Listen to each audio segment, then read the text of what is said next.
योगी सरकार में मंत्रिमंडल के विस्तार पर चर्चाएं जोरों पर हैं। नए साल के आगाज के साथ ही कैबिनेट में फेरबदल और नए चेहरों की एंट्री भी हो सकती है। सूत्रों की माने तो आधा दर्जन नए मंत्री शामिल हो सकते हैं, जबकि 6 से ज्यादा मंत्रियों के विभाग बदले जा सकते हैं। साथ ही बीजेपी संगठन और सरकार के बीच बड़े स्तर पर भी अदली बदली की तैयारी कर रही है। रिपोर्ट आपको दिखाते हैं।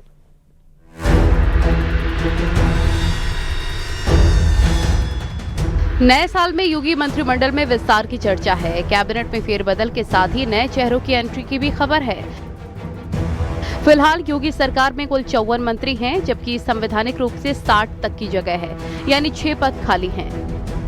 2027 विधानसभा चुनाव को ध्यान में रखते हुए बीजेपी जातीय और क्षेत्रीय समीकरण साधने में जुटी है। मंत्रिमंडल विस्तार और बीजेपी प्रदेश संगठन की नई टीम का गठन 1 महीने के अंतराल में हो सकता है। जब कैबिनेट का फेरबदल होगा, उसी के आसपास संगठन में भी बड़े बदलाव देखने को मिलेंगे।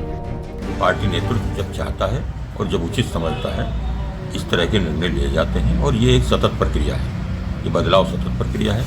किस व्यक्ति का कहाँ उपयोग करना है, कार्यकर्ता की किस उपयोगिता के हिसाब से उससे काम लेना है, ये नेतृत्व बेहतर जानता है और समय के अनुसार हो जाएगा। मंत्रिमंडल का फेरबदल भी हो सकता है और संगठन का विस्तार ही होगा। पूर्व प्रदेश अध्यक्ष और पश्चिम यूपी के बड़े जाट नेता चौधरी भूपेंद्र सिंह का उनका कार्यकाल पूरा हो चुका है। ऐसे में उन्हें कैबिनेट मंत्री बनाकर कद बढ़ाया जा सकता है। जाट वोट बैंक को मजबूत करने की रणनीति साफ दिख रही है। इसके अलावा पश्चिमी यूपी के प्रमुख गुर्जर नेता अशोक कटारिया का भी नाम जोरों पर है। एबीवीपी और बीजेपी के पुराने कैडर अशोक कटारिया योगी 1.2 में परिवहन मंत्री रह चुके हैं।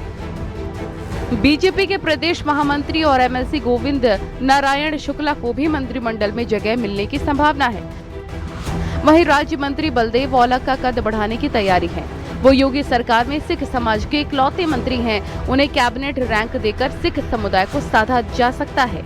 बहुत जो राजनीतिक विद्यार्थी हैं इस बात को देख रहे हैं कि आगामी जनवरी माह में 1 साल का जो कार्यकाल बचता है सरकार के पास, उसके बाद काम बहुत ज्यादा है, लोग बहुत अच्छे चाहिए। इसलिए अब उन चुनिंदा लोगों को जगह दी जाएगी जो सरकार के कामकाज को आगे बढ़ाएं और जनता में आम जन की भावना जिस तरह से भाजपा में है कि आम आदमी तक और अंतिम पायदान तक पहुंचना है, ऐसे चिन्हित लोगों को भाजपा वरीयता देने जा रही है। ये विस्तार सिर्फ नए चेहरों तक सीमित नहीं, कई मौजूदा मंत्रियों के विभाग बदल सकते हैं, जबकि संगठन से कुछ नेता सरकार में और सरकार से कुछ संगठन में शिफ्ट हो सकते हैं। बीजेपी का फोकस 2027 मिशन पे है। जातीय संतुलन और प्रदर्शन के आधार पर फेरबदल हो सकता है। हर मास खत्म होने के बाद जनवरी में कभी भी ये बड़ा ऐलान हो सकता है। भारतीय जनता पार्टी के जो प्रदेश अध्यक्ष रहे हैं चौधरी भूपेंद्र सिंह, पश्चिम यूपी के बड़े जाट चेहरे हैं। भारतीय जनता पार्टी उनको योगी मंत्रिमंडल में शामिल कर सकती है। इसी तरीके से अशोक कटारिया समेत कई ऐसे चेहरे हैं जो योगी मंत्रिमंडल में मंत्री बन सकते हैं। यानी कि कई नए चेहरों को जहां योगी मंत्रिमंडल में जगह मिलेगी, वहीं आधा दर्जन से ज्यादा मंत्रियों के विभाग बदले जा सकते हैं और कई मंत्रियों की छुट्टी हो सकती है। कैमरामैन रवि के साथ संकेत मिश्रा, न्यूज़ 18 लखनऊ।